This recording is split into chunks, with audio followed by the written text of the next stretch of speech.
And we'll get the corner points down here, which are 8, 3, 0, 7, and 12, 0.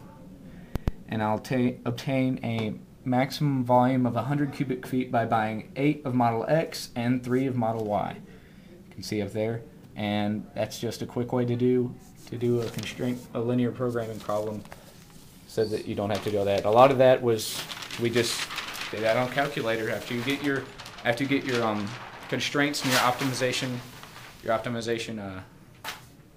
equation. Yes. Yeah, it's easy. So we're gonna get set up for our fourth problem, which is Over there. right over here. Let me get this. And Jane, that piece of paper right there. Gold producer. We didn't really have time to stop and start the video because there's so many people trying to get in these rooms and stuff. So that's why this is kind of a stream of consciousness video.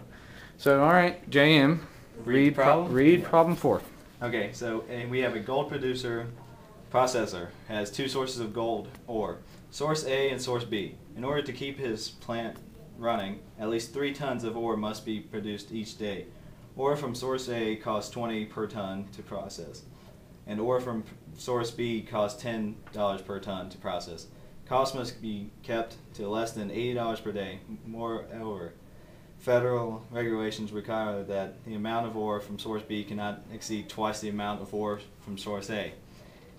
If ore from source A yields 2 ounces of gold per ton, and ore from source B yields 3 ounces of gold per ton, how many tons of ore from both sources must be processed each day to maximize the amount of gold extracted subject to the above constraints?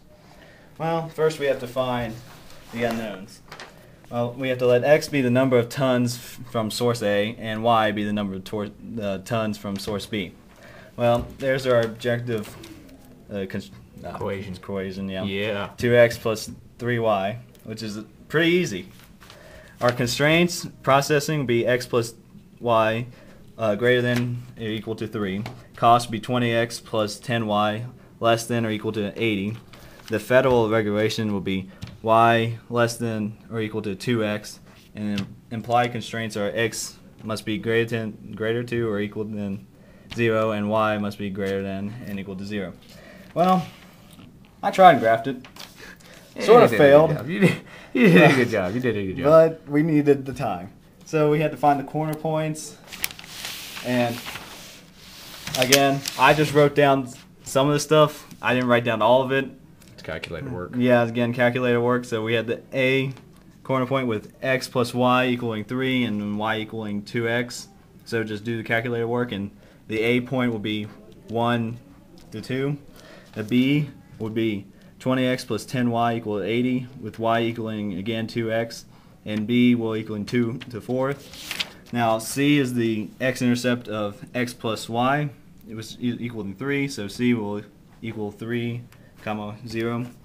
D is the x-intercept for 20x plus 10y equaling 80, and D equaling 4 plus 0. You plug those into the objective function, and the winner is B, because 2 times 2 plus 3 times 4 equals 16 ounces of gold. And yeah, that's pretty much just the 2 tons from source A and 4 tons from source B. Right. Well, like we said, it's really important to pay attention to oh yeah, I forgot 5's on the back of that. But it's really important to pay attention to your constraints and your objective equation, because if you mess those up, it's very easy to go along with the problem and then find out when you start graphing that you missed something or skipped something. So the last problem we have, we actually found from the book, with help from Mr. McGee. Thank you, Dave. But it's not easy. So we had to have some help on this from him. But this is one of the problems that you'll have to really pay attention to. So I'm going to read it off, and it goes like this. It's number 42 on page 630 if you'd like to look at it.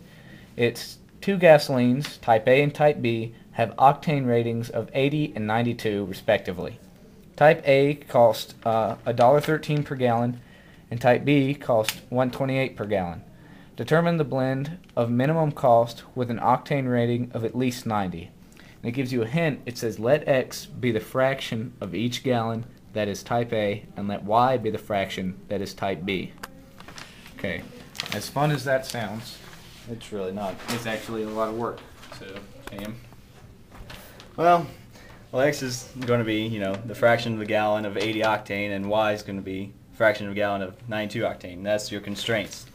Well, yeah, that's the fractions. I just didn't put them in, but they're going to equal 1. Then we're going to have another one constraint would be 80x plus 92y greater than greater than or equal to 90. X greater than or equal to 0, and y greater than or equal to 0. We have to use this objective function of c equaling 1.13x plus 1.128y. Well, we actually did find the fraction would be 1/6 to the gallons of 80 octane and 5/6 to the gallon of 92 octane. All right, we're just gonna have to wait on the bell. Thank you, Bell. All right. Sorry. Again, 1/6 the gallon of 80 octane and 5/6 the gallon of 92 octane. And then we just plug those in, and we get cost of 1.255 cost per gallon. I guess that's dollars. And we even graphed it. Yeah, here's the graph over here. We just didn't shade it in, but you know what? You see it. Well, it's not that big of a graph. No. But just like we said, just pay close attention. That's why x was just a fraction of 80 and y was just a fraction of 92. All right, well, done. I wish Zach Burns was here. We'd film him, but he's not here. Yeah. Peace.